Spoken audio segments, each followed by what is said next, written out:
Structured ಇಂದ unpredictable ವರೆಗೂ ನನಗೆ ಗೊತ್ತಿತ್ತು ನಾನು ಆರ್ಟ್ಸ್ ತಗೊಳ್ಬೇಕಂದ್ಬಿಟ್ಟು. ಇವಾಗ ನಾನು ಕಾಮರ್ಸ್ ಸೈನ್ಸ್ ತಗೊಂಡ್ಮೇಲೆ has been the biggest challenge for me in the stream of science. ಏನು ಸಮಾಚಾರ? ಕರಿಯರ್ ಬಗ್ಗೆ ಯೋಚನೆ ಮಾಡ್ತಾ ಇದೀಯಾ? ನಿಜ, ಡಿಸಿಷನ್ ತಗೊಳ್ಳೋದಕ್ಕೆ ಸ್ವಲ್ಪ ಟೈಮ್ ಬೇಕಾಗುತ್ತೆ ಗೊತ್ತು. ನಿಮಗೆ ಸಹಾಯ ಮಾಡಲಿಕ್ಕೆ ಇವತ್ತು ನಮ್ಮ ಚಾನಲಲ್ಲಿ ಕವರ್ ಮಾಡ್ತಾ ಇದ್ದೀವಿ. ಹಾಲಿಡೇ ಬ್ರೇಕಲ್ಲಿ ಯಾವ ಸ್ಕಿಲ್ಸನ್ನು ಡೆವಲಪ್ ಮಾಡ್ಕೋಬೇಕು, ನಿಮ್ಮ ಪ್ಯಾಷನ್ ಮತ್ತು ಇಂಟ್ರೆಸ್ಟನ್ನು ಹೇಗೆ ಕಂಡುಹಿಡಿಬೇಕು, ಸ್ಟ್ರೀಮ್ಸ್ ಬಗ್ಗೆ clear video, entrance exam, future course, job opportunity ಬಗ್ಗೆ. ಆಮೇಲೆ ಇದು ಫೈನಲ್ ರೌಂಡ್. ಆಹಾ, ಥಂಬ್ನೇಲ್ ನೋಡಿದ ತಕ್ಷಣ ನಿಮ್ಗೇನನ್ಸುತ್ತೆ? Vani ma'am versus Karthik sir wrestling match ಆಗುತ್ತೆ ಅಂತನಾ? ಇಲ್ಲಪ್ಪ, ಇದು ನಡೀತಾನೇ ಇಲ್ಲ. ಅಂದರೆ ಸ್ಟ್ರೀಮ್ ಸೆಲೆಕ್ಟ್ ಮಾಡೋದ್ರಲ್ಲೂ ನಿಜವಾಗ್ಲೂ ರೆಸ್ಲಿಂಗ್ ಮ್ಯಾಚ್ನಂತೆ ಸ್ಥಿತಿ ಇರುತ್ತೆ. Respect, research, and toughest exams. only the strongest survives. Profit is our punchline, and for us, every move is a smart investment. Logic school, numbers are fine, but we bring the vibes. ಇವತ್ತು ನಮ್ಮ ವಿಡಿಯೋನಲ್ಲಿ ಯಾರು ಬರ್ತಾ ಇದ್ದಾರೆ? ನಿಜವಾಗ್ಲೂ 12th pass ಆಗಿರೋ students, science, commerce, arts ಎಲ್ಲ ಸ್ಟ್ರೀಮ್ನಿಂದ. ಅವರು ನಿಮ್ಮ ಟೀಚರಾ? ಅಲ್ಲ. ನಿಮ್ಮ ತಂದೆ ತಾಯಿನ? ಅಲ್ಲ. ನಿಮ್ಮ ಹಾಗೇನೆ ರೀಸೆಂಟಾಗಿ 12th ಪಾಸ್ ಆಗಿರೋ students. Hi, my name is Sumaya Mariam and I took arts after 10th. Hi everyone, ನನ್ನ ಹೆಸರು ಅಂಶು ಶರ್ಮಾ. ನಾನು ನಂದಿನಿ. ನಾನು 10th ಆದಮೇಲೆ ಸೈನ್ಸ್ ಸ್ಟ್ರೀಮನ್ನು ಚೂಸ್ ಮಾಡಿದೆ. ನನ್ನ ಹೆಸರು ಅಮೃತ. ನಾನು ಈಗ ತಾನೇ ಸೆಕೆಂಡ್ PUC ಬೋರ್ಡ್ ಎಕ್ಸಾಮ್ ಮುಗಿಸಿದ್ದೇನೆ. ಸ್ಟ್ರೀಮ್ ಅಂದರೆ ನಿಜವಾಗ್ಲೂ ಏನು ಮಕ್ಕಳೇ? ಒಂದಿನ ಹೇಗಿರುತ್ತೆ? Class room, assignment, stress, dreams. Stream ಅವರಿಗೆ ಸೆಟ್ ಆಯ್ತಾ ಅಥವಾ ಮಿಸ್ ಆಯ್ತಾ?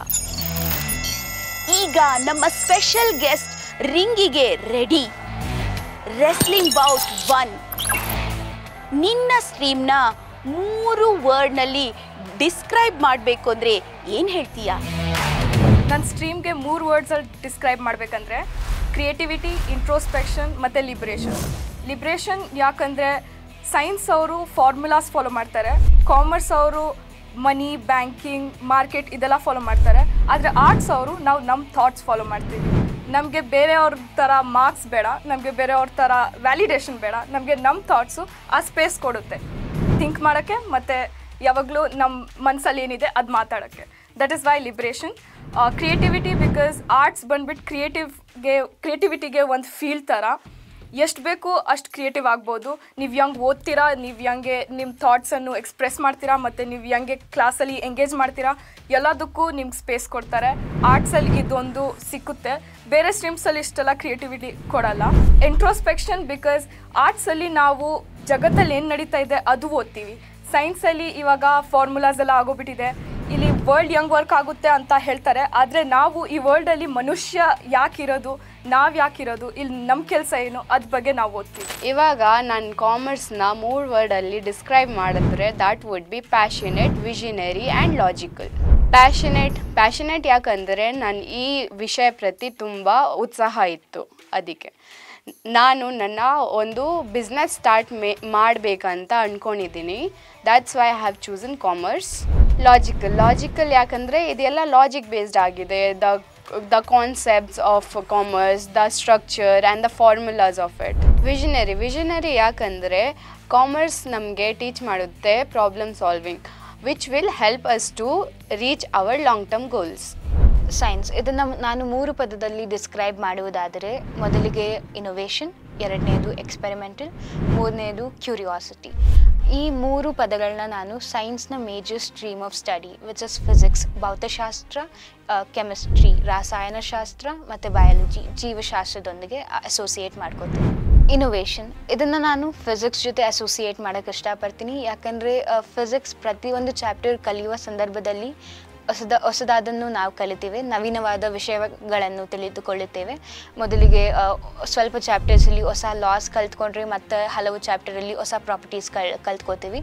ಥಿಯರಿ ಅಷ್ಟೇ ಅಲ್ಲದೆ ಪ್ರಾಕ್ಟಿಕಲಲ್ಲಿ ಕೂಡ ಪ್ರತಿಯೊಂದು ಎಕ್ಸ್ಪೆರಿಮೆಂಟ್ಗೆ ನವೀನವಾದ ಹೊಸ ಇನ್ಸ್ಟ್ರೂಮೆಂಟ್ಸ್ನ ನಾವು ಯೂಸ್ ಮಾಡ್ತೇವೆ. ಇದರಿಂದ ಇನೋವೇಷನ್ನ ನಾನು ಫಿಸಿಕ್ಸ್ ಜೊತೆ ಅಸೋಸಿಯೇಟ್ ಮಾಡ್ಕೋತೀನಿ. ಎಕ್ಸ್ಪೆರಿಮೆಂಟ್ ಇದನ್ನು ನಾನು ಕೆಮಿಸ್ಟ್ರಿ ಜೊತೆ ಅಸೋಸಿಯೇಟ್ ಮಾಡೋಕ್ಕೆ ಇಷ್ಟಪಡ್ತೀನಿ. ಯಾಕಂದರೆ ಕೆಮಿಸ್ಟ್ರಿನ ನಾನು ಬುಕ್ ಓದಿ ಎಕ್ಸಾಮ್ ಬರ್ತೀನಿ ಅಂದರೆ ಅದು ಹಾಗೆ ವರ್ಕ್ ಆಗಲ್ಲ. ನಾವು ಹೇಗೆ ಎಕ್ಸ್ಪೆರಿಮೆಂಟ್ನ ಅನಲೈಸ್ ಮಾಡ್ತೀವಿ, ಪ್ರತಿಯೊಂದು ಸ್ಟೆಪ್ನ ಅನಲೈಸ್ ಮಾಡ್ತೀವಿ, ಹಾಗೆಯೇ ಕೆಮಿಸ್ಟ್ರಿ ಸಬ್ಜೆಕ್ಟ್ನ ನಾವು ಕೂಡ ಅನಲೈಸ್ ಮಾಡಬೇಕು.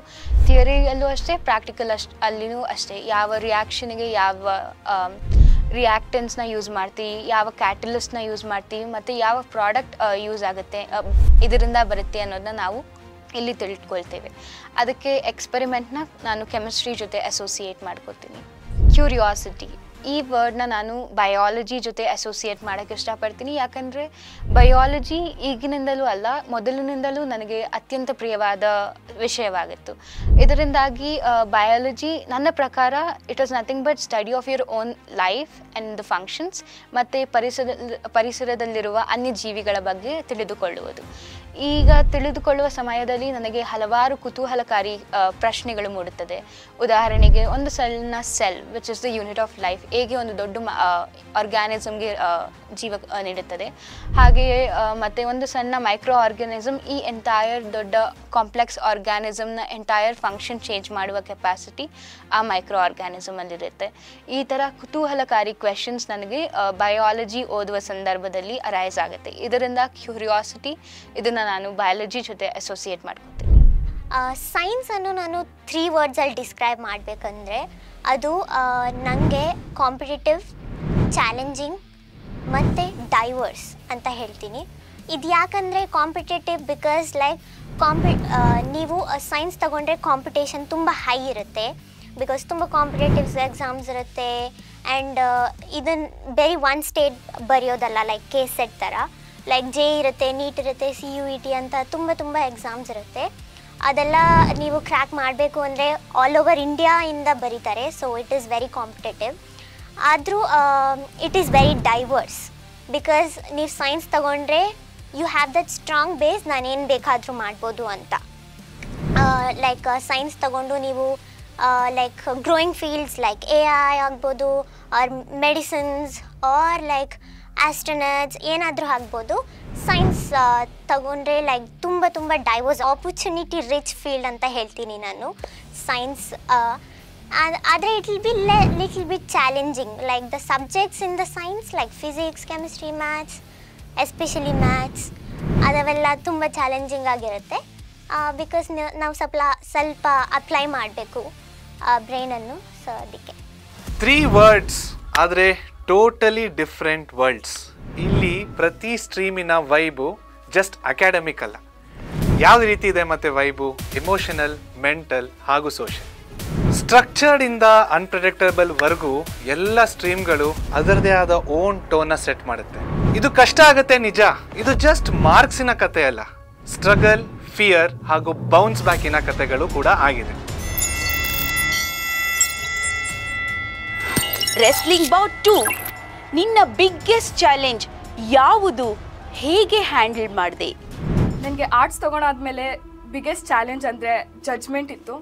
ಯಾಕಂದರೆ ತುಂಬ ಜನರು ಹೇಳಿದ್ರು ಆರ್ಟ್ಸಲ್ಲಿ ಸ್ಕೋಪ್ ಇಲ್ಲ, ಯಾರು ಅನ್ಶೋರ್ ಇದ್ದಾರೆ, ಹುಡುಗಿರು ಮತ್ತು ನಿಮಗೆ ಕಮ್ಮಿ ಮಾರ್ಕ್ಸ್ ಬಂದಿದೆಯೋ ಆವಾಗಲೇ ಆರ್ಟ್ಸ್ ತೊಗೊಳ್ಬೇಕಂದ್ಬಿಟ್ಟು. ನನಗೆ ಕಮ್ಮಿ ಮಾರ್ಕ್ಸ್ ಬಂದಿದ್ದಿಲ್ಲ, ಆದ್ರೂ ನಾನು ಆರ್ಟ್ಸ್ ತೊಗೊಂಡೆ. ಬೇರೆಯವ್ರು ಹೇಳ್ತಾರೆ ಸೈನ್ಸಲ್ಲಿ ಮತ್ತು ಕಾಮರ್ಸಲ್ಲಿ ಡೀಟೇಲಾಗಿ ಸೆಟ್ ಇದೆ ಪಾತು, ನೀವು ಏನು ಡಿಗ್ರಿ ಮಾಡಬೇಕು ಮತ್ತು ಏನು ಜಾಬ್ ಮಾಡಬೇಕು ಅದೈತೆ ಅಂದ್ಬಿಟ್ಟು.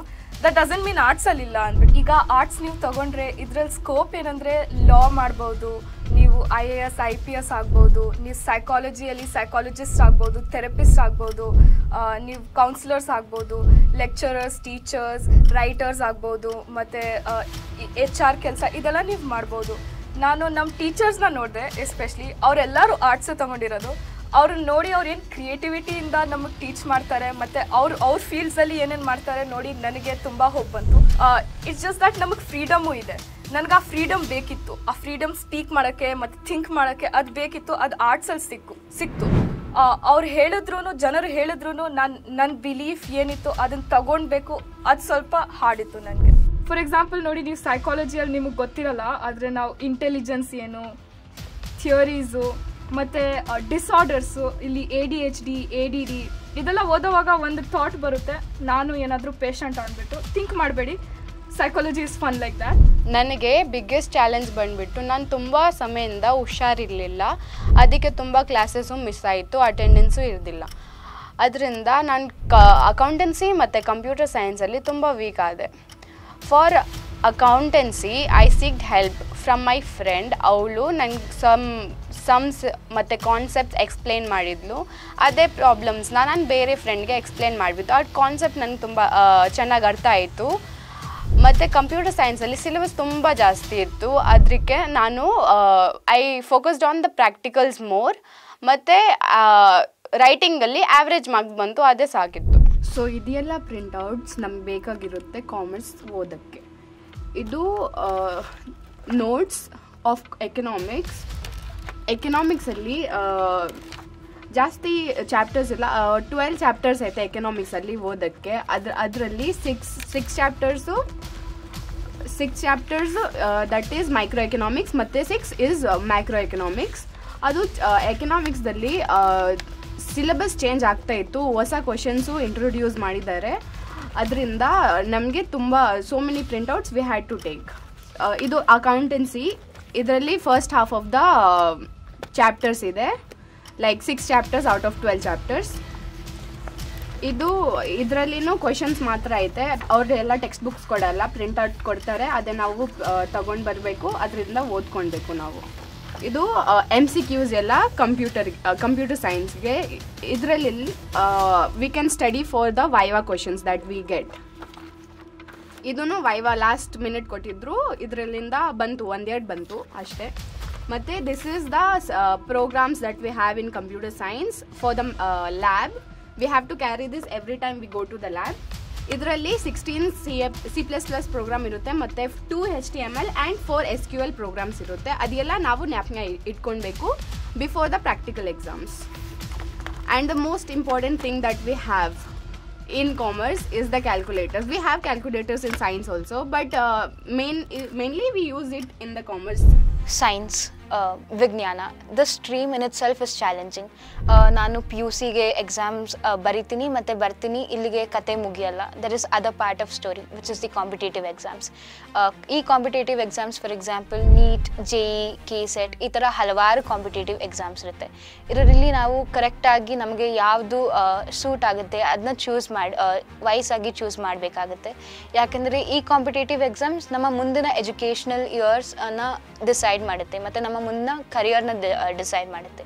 ಇದರಿಂದಾಗಿ ಚೂಸ್ ಮಾಡೋದೇ ಒಂದು ದೊಡ್ಡ ಚಾಲೆಂಜ್. ನನ್ನ ಕೇಸಲ್ಲಿ ನಾನು ಕ್ಲಿಯರ್ ಇದ್ದೆ that I want to do medicine, so I took NEET. And NEET ತಗೊಂಡಾಗ the major subjects of physics, chemistry and biology. But PUCಯಲ್ಲಿ ಪಾರ್ಟ್ ಆಫ್ ಪ್ಯಾಕೇಜ್ ಅನ್ನೋ ಥರ ಮ್ಯಾಥಮೆಟಿಕ್ಸ್ ಕೂಡ ಬರುತ್ತೆ. And mathematics have been the biggest challenge for me. Entire mathematics ಒಂದು ಕಡೆ ಆದರೆ integration, differentiation ಇದನ್ನು ನನಗೆ ಅರ್ಥ ಮಾಡ್ಕೊಳ್ಳೋದಕ್ಕೆ ತುಂಬ ಕಷ್ಟ ಆಗ್ತಾಯಿತ್ತು. ಯಾಕಂದರೆ ಅರ್ಥ ಮಾಡ್ಕೊಂಡಾದಮೇಲೆ ಪ್ರಾಬ್ಲಮ್ ಸಾಲ್ವ್ ಮಾಡುವ ಟೈಮಲ್ಲಿ ಒಂದು ಸಣ್ಣ ಸ್ಟೆಪ್ ಮಿಸ್ ಆದರೆ ಎಂಟೈರ್ ಪ್ರಾಬ್ಲಮ್ ರಾಂಗ್ ಆಗ್ತಾಯಿತ್ತು ಮತ್ತು ನಮಗೆ ಎಲ್ಲಿ ಮಿಸ್ಟೇಕ್ ಆಗಿದೆ ಅಂತ ಐಡೆಂಟಿಫೈ ಮಾಡೋಕ್ಕೆ ಕೂಡ ತುಂಬ ಕಷ್ಟ ಆಗ್ತಾಯಿತ್ತು. So this has been the biggest challenge for me in the stream of science. ಇದನ್ನು ನಾನು ಹೇಗೆ ಕೋಪಪ್ ಮಾಡಿದೆ ಇಸ್ ಓನ್ಲಿ ವಿತ್ ಪ್ರಾಕ್ಟಿಸ್. ಪದೇ ಪ್ರಿವಿಯಸ್ ಇಯರ್ ಕ್ವೆಶನ್ ಪೇಪರ್ನ ಪ್ರಾಕ್ಟೀಸ್ ಮಾಡಿ ಯಾವ ಥರ ಕ್ವೆಶನ್ ಕೇಳ್ತಾರೆ ಅಂತ ತಿಳ್ಕೊಂಡು ಹಾಗೆ ಪದೇ ಕ್ವೆಶನ್ಸ್ನ ಪ್ರಾಕ್ಟೀಸ್ ಮಾಡಿ ಈ ಪ್ರಾಬ್ಲಮ್ನ ನಾನು ಕಂಪ್ಲೀಟಾಗಿ ಸಾಲ್ವ್ ಮಾಡ್ಕೊಳ್ಳೋಕ್ಕಾಗಲಿಲ್ಲ. ಬಟ್ ನಾನು ಸಣ್ಣ ಪ್ರಯತ್ನದಿಂದ ಸಣ್ಣದಾಗಿ ಪ್ರಾಬ್ಲಮ್ನ ಟ್ಯಾಕಲ್ ಮಾಡಿ ನನ್ನ ಕೈಯಲ್ಲಾದ ಪ್ರಯತ್ನನ ಮಾಡಿಕೊಂಡೆ. ಸೈನ್ಸ್ ತಗೊಂಡ್ಮೇಲೆ ಯಾವುದು ತುಂಬ ಚಾಲೆಂಜಿಂಗ್ ಅಂತ ನಂಗೆ ಕೇಳಿದ್ರೆ ಅದು ಟೈಮ್ ಮ್ಯಾನೇಜ್ಮೆಂಟ್ ಅಂತ ಹೇಳ್ಬೋದು. ಬಿಕಾಸ್ ನೀವು ನಿಮಗೆ ಓದೋದು ಬಿಟ್ಟು ಬೇರೆ ಏನಾದರೂ ಇರಲಿ, ಲೈಕ್ ಅಸೈನ್ಮೆಂಟ್ಸ್ ಇರಲಿ, ಲ್ಯಾಬ್ ರೆಕಾರ್ಡ್ಸ್ ಇರಲಿ, ಅದು ಬರೀಬೇಕು. ಆಮೇಲೆ ಅದ್ರ ಬಿಟ್ಟು ನಿಮಗೆ ಸಪ್ರೇಟಾಗಿ ಹೋಮ್ವರ್ಕ್ಸ್ ಕೊಡ್ತಾರೆ, ಅದನ್ನು ಬಿಟ್ಟು ನೀವು ಓದಬೇಕು. ಆ್ಯಂಡ್ ಇದರಲ್ಲಿ ನಿಮಗೆ 2 ಲ್ಯಾಂಗ್ವೇಜಸ್ ಬೇರೆ ಎತ್ಕೊಂಡು ಓದಬೇಕು. ಸೊ ಅವೆಲ್ಲ ತುಂಬ ಟೈಮ್ ಮ್ಯಾನೇಜ್ ಮಾಡೋಕ್ಕೆ ತುಂಬ ಪ್ಯಾಕ್ಡ್ ಇರ್ತೀರಾ ನೀವು. So time management also like ನೀವು ಚಿಲ್ ಟೈಪ್ ಪರ್ಸನ್ ಇದ್ದರೆ ತುಂಬ ಹೆಕ್ಟಿಕ್ ಆಗುತ್ತೆ like for the first few days. But as we go ನಾವು ಅದು ಆ ಟೈಮ್ ಮ್ಯಾನೇಜ್ಮೆಂಟ್ ಮಾಡಿದ್ರೆ ಮಾತ್ರ like it will be like you great. Because ಅದು ನಿಮಗೆ ಟೈಮ್ ಮ್ಯಾನೇಜ್ಮೆಂಟ್ ಬಿಟ್ಟು ಸೆಲ್ಫ್ ಡಿಸಿಪ್ಲಿನ್ ಕೂಡ ನಿಮಗೆ ಕಳಿಸುತ್ತೆ. ಬಿಕಾಸ್ ನಿಮಗೆ ಏನಾಗಬೇಕು ಏನು ಮಾಡಬೇಕು ಅಂತ ಕ್ಲಿಯರ್ ಇದ್ದರೆ then what's stopping you. Like ನೀವು ಸೆಲ್ಫ್ ಡಿಸಿಪ್ಲಿನ್, ನಿಮಗೆ ಕ್ಲಾರಿಟಿ ಇರುತ್ತೆ ನೀವೇನು ಮಾಡಬೇಕು, ಏನು ಮಾಡ್ತಾ ಇದ್ದೀರಾ, ನಿಮಗೇನು ಅರ್ಥ ಆಗ್ತಾಯಿದೆ, ಯಾವ್ದು ಸೂಟ್ ಆಗ್ತಾಯಿದೆ ಅಂತ ಎಲ್ಲ ನಿಮಗೆ ಅರ್ಥ ಆಗುತ್ತೆ. ಸೊ ಅದನ್ನು ಮಾತ್ರ ನೋಡ್ಕೋಬೇಕು. ಸೊ ಇದೇನಂತ ಗೊತ್ತಾ, ಇದೇ ನನ್ನ ಬ್ರೈನ್. ನನ್ನ ನಿಜವಾದ ಬ್ರೈನ್ ಇಕ್ಕೋಕ್ಕಾಗಿಲ್ಲ, ಇಕ್ಕಿದ್ರೆ ನಾನು ಸತ್ತೋಗ್ಬಿಡ್ತೀನಿ. Science student I am. So ಅದಕ್ಕೆ ಇದು ನಿಮಗೆ ಬ್ರೈನ್ ಇಲ್ಲ ಅಂದರೆ ಅಥವಾ ನಿಮಗಿದ್ರೂ ಸೈನ್ಸಲ್ಲಿ ನಿಮ್ಮ ಬ್ರೈನನ್ನು ಯೂಸ್ ಮಾಡಿಲ್ಲ ಅಂದರೆ then there's no point. Because ನಿಮಗೆ ತುಂಬ ಕಾಂಪಿಟೇಟಿವ್ಸ್ ಎಕ್ಸಾಮ್ಸ್ ಇರುತ್ತೆ ಅಥವಾ ನಿಮಗೆ ಪಿ ಯು ಅಲ್ಲೇ ಕೂಡ ತುಂಬ ಅಪ್ಲಿಕೇಶನ್ ಟೈಪ್ಸ್ ಕ್ವೆಶನ್ಸ್ ಇರುತ್ತೆ. ಸೊ ಬ್ರೈನನ್ನು ಯೂಸ್ ಮಾಡಲೇಬೇಕು. ನೀವು ತುಂಬ ಪ್ರಾಕ್ಟೀಸ್ ಮಾಡಿಲ್ಲ ಅಂದರೆ ಆರ್ ಲೈಕ್ ನಿಮ್ಮ ಬ್ರೈನಿಗೆ ವರ್ಕ್ ಕೊಟ್ಟಿಲ್ಲ ಅಂದರೆ then there's no point at all. Being a science student ನೀವು ಇದನ್ನು ಯೂಸ್ ಮಾಡಲೇಬೇಕು. Because this is your hero. Yeah, so brain use ಮಾಡಿ ಸೈನ್ಸ್ ತಗೊಳ್ಳಿ. ಫಾಲಿಂಗ್ ಬಿಹೈಂಡ್, ಸೆಲ್ಫ್ ಡೌಟ್ ಅಥವಾ ಪ್ರೆಷರ್, ಈ ಎಲ್ಲ ಚಾಲೆಂಜು ನಿಮ್ಮ ಧೈರ್ಯನೂ ತೋರಿಸುತ್ತೆ. ರೆಸ್ಲಿಂಗ್ ಬೌಟ್ 3 ಈ ಸ್ಟ್ರೀಮ್ ನೀನು ಕರೆಕ್ಟ್ ಅಂತ ಇವತ್ತಿಗೆ ನಂಬಿಕೊಂಡಿದೀಯಾ? ನನಗೆ ಗೊತ್ತಿತ್ತು ನಾನು ಆರ್ಟ್ಸ್ ತೊಗೊಳ್ಬೇಕನ್ಬಿಟ್ಟು. ಬಿಕಾಸ್ ನನಗೆ ಗೊತ್ತಿತ್ತು ನಾನು ಸ್ವಲ್ಪ ಥಿಂಕರ್ ಮತ್ತು ಸ್ಪೀಕರ್ ಅಂತ, ಒಳ್ಳೆ ಸ್ಪೀಕರ್ ಅಂತ. ಆದರೆ ನಾವು ಕ್ಲಾಸಸ್ ಯಾವಾಗ ಸ್ಟಾರ್ಟ್ ಆಯಿತು, ಲೆಕ್ಚರರ್ಸ್ ನಮಗೆ ಟೆಕ್ಸ್ಟ್ ಬುಕ್ ಕಂಪ್ಲೀಟ್ಲಿ ಡಿಪೆಂಡ್ ಆಗಿಲ್ಲ. ಅವರು ಆಚೆಯಿಂದ ಓದ್ಕೊಂಡು ಬನ್ನಿ, ಏನಾಗ್ತಿದೆ ಎಲ್ಲ ಅಬ್ಸರ್ವ್ ಮಾಡಿ ಕ್ಲಾಸಲ್ಲಿ ಬಂದು ಕೂತ್ಕೊಳ್ಳಿ ಅದೆಲ್ಲ ಹೇಳಿದ್ರು. ಮತ್ತು ನಾವು ನೋಟ್ಸು ತೊಗೊಂಡಿಲ್ಲ, ಯಾಕಂದರೆ ನಾವು ಬರ್ದು ಪ್ರಾಕ್ಟೀಸ್ ಮಾಡಿ ಹಂಗೆ ಮಾರ್ಕ್ಸ್ ಎಲ್ಲ ತೊಗೊಳೋದು. ಯಾಕಂದರೆ ಸೈನ್ಸಲ್ಲಿ ನೋಡಿ ಆಲ್ರೆಡಿ ಇರುತ್ತೆ ಈ ಫಾರ್ಮುಲಾಗಿ ಈ ಆನ್ಸರ್ ಬರಬೇಕು, ಕಾಮರ್ಸಲ್ಲೂ ಸೇಮ್ ಈ ಫಾರ್ಮುಲಾಗಿ ಈ ಆನ್ಸರ್ಸ್ ಬರಬೇಕು ಅಂದ್ಬಿಟ್ಟು. ಆದರೆ ಆರ್ಟ್ಸಲ್ಲಿ ನೀವು ನಿಮ್ಮ ಒಪಿನಿಯನ್ ಏನು, ನೀವೇನು ಥಿಂಕ್ ಮಾಡ್ತಿದ್ದೀರಾ, ಇಲ್ಲಿ ಏನಾಗ್ತಿದೆ ಅದು ಬರೀತೀರಾ. ಆ್ಯಂಡ್ ಅವಾಗ ನನಗೆ ಗೊತ್ತಾಯಿತು ನನಗೆ ಆರ್ಟ್ಸ್ ಕರೆಕ್ಟ್ ಚಾಯ್ಸ್ ಅಂದ್ಬಿಟ್ಟು. ನನ್ನ ಫ್ಯಾಮ್ಲಿ ಒಂದು ಚಿಕ್ಕ ಬಿಸ್ನೆಸ್ ರನ್ ಮಾಡ್ತಾ ಇದ್ದಾರೆ. ಅದನ್ನು ನೋಡಿ ನನಗೂ ಇನ್ಸ್ಪಿರೇಷನ್ ಬಂತು ನಾನು ಒಂದಿನ ನನ್ನ ಓನ್ ಬಿಸ್ನೆಸ್ ಸ್ಟಾರ್ಟ್ ಮಾಡಬೇಕು. ಅದಕ್ಕೋಸ್ಕರ ನಾನು ಕಾಮರ್ಸ್ ಸ್ಟ್ರೀಮನ್ನು ಚೂಸ್ ಮಾಡಿದ್ದೀನಿ. ಮತ್ತು ನನ್ನ ಕಾಮರ್ಸಲ್ಲಿ ತುಂಬ ಇಂಟ್ರೆಸ್ಟ್ ಇತ್ತು ಮೊದಲಿಂದನೇ. ನನಗೆ ಸೈನ್ಸ್ ಈ ಸಬ್ಜೆಕ್ಟ್ ಯಾವಾಗ ಕರೆಕ್ಟ್ ಅನಿಸ್ತು, ರೈಟ್ ನಾವು ಆಫ್ಟರ್ ಕಂಪ್ಲೀಟಿಂಗ್ ಮೈ ಬೋರ್ಡ್ ಎಕ್ಸಾಮ್ಸ್. ಯಾಕೆಂದರೆ ನನಗೆ ಈಗ ಡೈವರ್ಸ್ ಆಪ್ಷನ್ಸ್ ಇದೆ, ಏನು ಬೇಕಾದರೂ ಓದೋ ಆಪರ್ಚುನಿಟಿ ಇದೆ. If I am someone who is interested in medicine, ನಾನು ನೀಟ್ನ ಕ್ಲಿಯರ್ ಮಾಡಿ ಅದಕ್ಕೂ ಹೋಗ್ಬೋದು. Or if I am someone who is interested in IIT or engineering, then I can take up JEE and CET and go to that as well. And science is not just about engineering or medicine, there's something else as well. You can take up pure science and then adarna study ಮಾಡಿ ಅದರಿಂದ ಕೂಡ ನಿಮ್ಮ ಕರಿಯರ್ನ build ಮಾಡ್ಕೊಬಹುದು. ನಂಗೆ ಸೈನ್ಸೇ ನನಗೆ suit ಆಗ್ತಾ ಇದೆ. Science is like it will help for my future ಅಂತ ಅನಿಸಿದ್ದು ಯಾವಾಗಂದರೆ I would say it happen in my biology labs. Because ನೀವು ಬಯಾಲಜಿ ಲ್ಯಾಬ್ ಹೋಗಿದ ತಕ್ಷಣ ನೀವು ಟೆಕ್ಸ್ಟ್ ಬುಕ್ಕಲ್ಲಿ ನೋಡಿರೋದೆಲ್ಲ suddenly you will see it in real. ಏನಪ್ಪ ನಾನೇನು ಫ್ಲವರನ್ನು ಡೈಸೆಕ್ಟ್ ಮಾಡ್ತಾಯಿದ್ದೀನಿ, ಆನಿಯನ್ ಪೀಲೆಲ್ಲ ಮಾಡ್ತಾಯಿದ್ದೀನಿ ಅಂತ ಅನಿಸ್ಬೋದು. ಬಟ್ ಬಿಲೀವ್ ಮೀ, ನೀವು ಸೈನ್ಸನ್ನು ಬರೀ ಕಳಿಯಲ್ಲ, ನೀವು ಮುಟ್ಟೋಕ್ಕಾಗತ್ತೆ, ನೋಡೋಕ್ಕಾಗತ್ತೆ, ಫೀಲ್ ಮಾಡೋಕ್ಕಾಗತ್ತೆ. So science will be amazing. That curiosity ಅದು ಇರುತ್ತಲ್ಲ, ನನಗೆ ಅದು took me like okay I can do something in science field, something like that ಅಂತ ಅನಿಸಿದ್ದು ಆವಾಗಲೇ. ಇದು ಲಾಸ್ಟ್ ರೌಂಡ್ ಬಹುಶಃ ಸಿಕ್ಕಾಪಟ್ಟೆ ಪ್ರಾಮಾಣಿಕವಾದದ್ದು. ಕೆಲವೊಂದ್ಸತಿ ಸರಿ ಇರುತ್ತೆ, ಕೆಲವೊಂದ್ಸತಿ ನೀವು ಹೋಗುವ ದಾರಿಯಲ್ಲಿ ಫಿಗರ್ ಔಟ್ ಮಾಡ್ತೀರಿ. ಕ್ಲಾರಿಟಿ ಅನ್ನೋದು ಜೀವಿಸಿದ ಮೇಲೆ ಬರೋದು. ಇದರಲ್ಲಿ ನಿಮ್ಗೆ ಇಷ್ಟ ಇದೆಯೋ ಇಷ್ಟ ಇಲ್ವೋ ಅನ್ನೋದು ಏನೂ ಮ್ಯಾಟರ್ ಆಗಲ್ಲ. ಏನು ಮ್ಯಾಟರ್ ಆಗುತ್ತಂದರೆ ಏನು ಸರಿ ಹೋಯ್ತು ಅನ್ನೋದಷ್ಟೇ ಮ್ಯಾಟರ್ ಆಗೋದು. ಈ ರಿಫ್ಲೆಕ್ಷನ್ಸಲ್ಲೇ ರಿಯಲ್ ಲರ್ನಿಂಗ್ ಇರೋದು. ಯಾಕಂದರೆ ಸರಿಯಾದ ಸ್ಟ್ರೀಮು ತಪ್ಪಾದ ಸ್ಟ್ರೀಮು ಅನ್ನೋದು ಏನೂ ಇರೋದಿಲ್ಲ. ಸೊ ಇವಾಗ ನಿಮಗೆ ಗೊತ್ತಾಗಿರಬೇಕು ಯಾವ ಸ್ಟ್ರೀಮು ನಿಮ್ಮ ಬೆಸ್ಟ್ ವರ್ಷನ್ನ ಆಚೆ ಹಾಕತ್ತೆ ಅಂತ. ಸೊ ಆ ಸ್ಟ್ರೀಮ್ನ ಕೆಳಗಡೆ ಕಮೆಂಟ್ ಸೆಕ್ಷನಲ್ಲಿ ಕಮೆಂಟ್ ಮಾಡಿ. ನೆನಪಿಡಿ, ಒಂದು ಸ್ಟ್ರೀಮ್ನ ಚೂಸ್ ಮಾಡೋದು ಸೇಫ್ ಪ್ಲೇ ಅನ್ಕೋಬೇಡಿ. ನೀವು ಚೂಸ್ ಮಾಡುವ ಸ್ಟ್ರೀಮಲ್ಲಿ ಹೇಗೆ ಬೆಳಿತೀರಾ, ಹೇಗೆ ಬೆಳಗ್ತೀರಾ, ಹೇಗೆ ಎಡುತ್ತೀರಾ, ಹೇಗೆ ರೈಸ್ ಆಗಿ ಸ್ಟ್ರಾಂಗ್ ಆಗಿ ಎದ್ದೇಳ್ತೀರಾ ಅನ್ನೋದೇ ತುಂಬ ಮುಖ್ಯ ಆಗುತ್ತೆ.